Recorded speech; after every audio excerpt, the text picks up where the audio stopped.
이 아기를 좀 보세요. 참 온순하고 천진난만해 보이죠? 이 아이가 자라서 착하고 정직한 사람이 될 거라고 생각하시겠지만 다시 생각해보세요.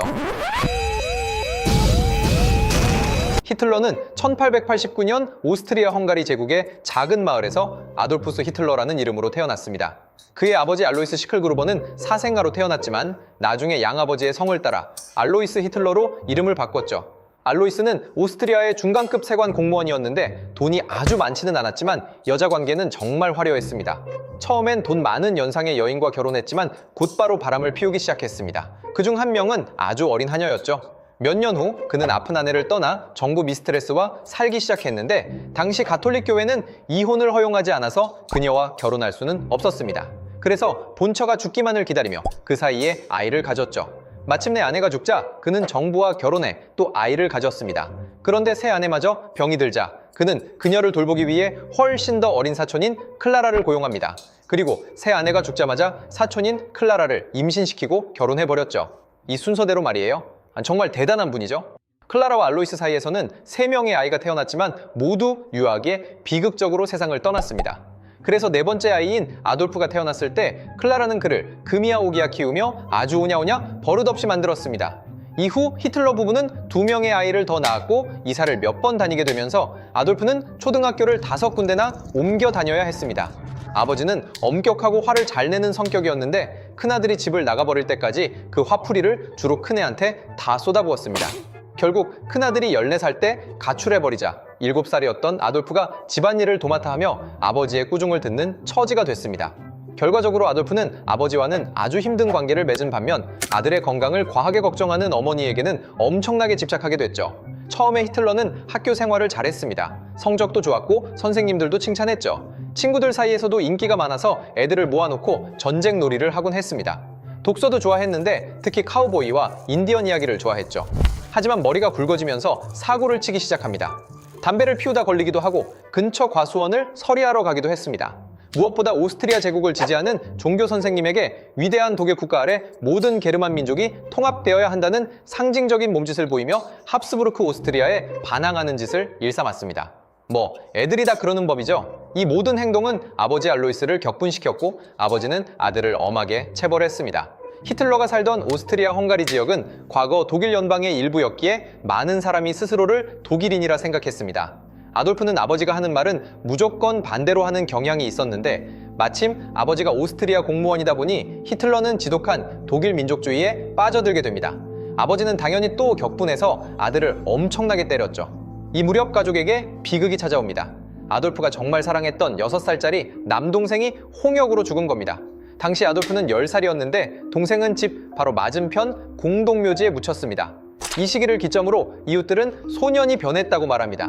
나무에게 말을 걸거나 밤늦게 묘지 담장에 앉아 별을 멍하니 바라보는 이상한 행동을 하기 시작한 거죠. 종교에 흥미를 잃었고 학교 성적도 떨어졌습니다. 아버지는 또 화가 머리끝까지 나서 아들을 패댔죠. 설상가상으로 고등학교에 들어갔더니 잘 나가는 도시 애들이 시골뜨기라고 무시를 했습니다.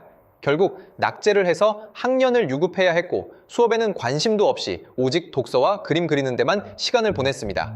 사실 그림 실력은 꽤 좋았죠. 어느 날 아버지가 아들아 너도 나처럼 멋진 공무원이 되어야지 라고 하자 아돌프는 싫어요 아버지 전 화가가 되어서 독수리처럼 구름 위를 날아다닐 거예요 라고 대꾸합니다. 아버지는 또 격분했지만 이때쯤 아버지는 이미 기력이 다한 노인이었습니다. 그래서 그냥 포기하듯 내버려 뒀고 얼마 지나지 않아 폐출혈로 세상을 떠납니다.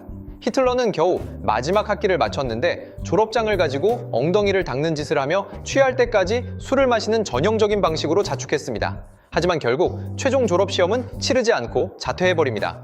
16살이 된 소녀는 삶의 목적도 없이 백수로 지내게 됐고 이후 3년 동안 그렇게 살았습니다. 유일한 친구인 아우구스트 쿠비제크와 오페라를 보러 다니는 게 일이었죠. 쿠비제크는 나중에 히틀러의 젊은 시절을 회상하며 그는 많은 것에 열정적이었고 자신이 또래보다 훨씬 뛰어나다고 믿었으며 아버지를 닮아 화를 잘 냈고 일단 연설을 시작하면 믿기지 않을 정도로 말을 잘했다고 기록했습니다. 18살이 되었을 때 그는 어머니와 슬픈 작별 인사를 나누고 비엔나로 가서 미대 입시를 치렀지만 떨어집니다. 곧이어 어머니의 건강이 급격히 나빠졌다는 소식을 듣고 집으로 돌아와야 했죠. 히틀러는 어머니 곁을 지켰습니다.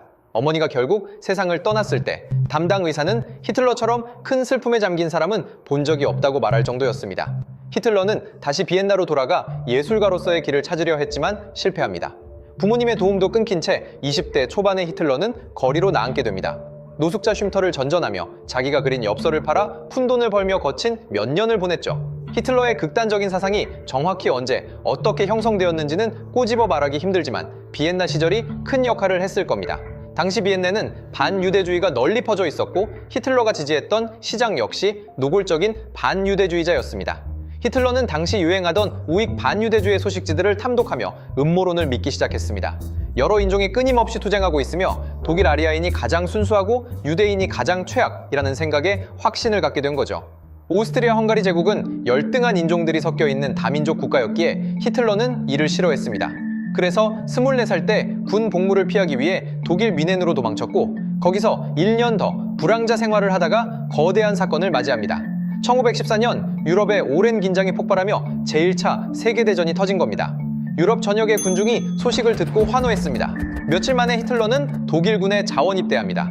전쟁은 그에게 삶의 목적을 주었고 동료 군인들은 우정과 형제애를 느끼게 해주었습니다. 전쟁의 공포에도 불구하고 히틀러는 이 시기를 인생 최고의 시간이라고 생각했습니다. 그는 용감한 군인이었다고 하며 1급 철십자 훈장까지 받았습니다. 운도 좋아서 죽을 고비를 여러 번 넘겼죠. 하지만 1916년 포탄 파편에 다리를 다치면서 운이 다합니다. 회복을 위해 독일로 돌아온 그는 굶주리고 지친 독일 국민들 사이에 퍼진 반전 분위기와 무관심을 보고 격분했습니다. 전쟁 상황이 독일에게 불리하게 돌아가자 그는 다시 전선으로 복귀했지만 1918년 영국군의 가스 공격으로 일시적으로 눈이 멀게 됩니다. 한 달 후 병원에서 회복 중이던 히틀러는 독일의 패배와 항복 소식을 듣게 됩니다.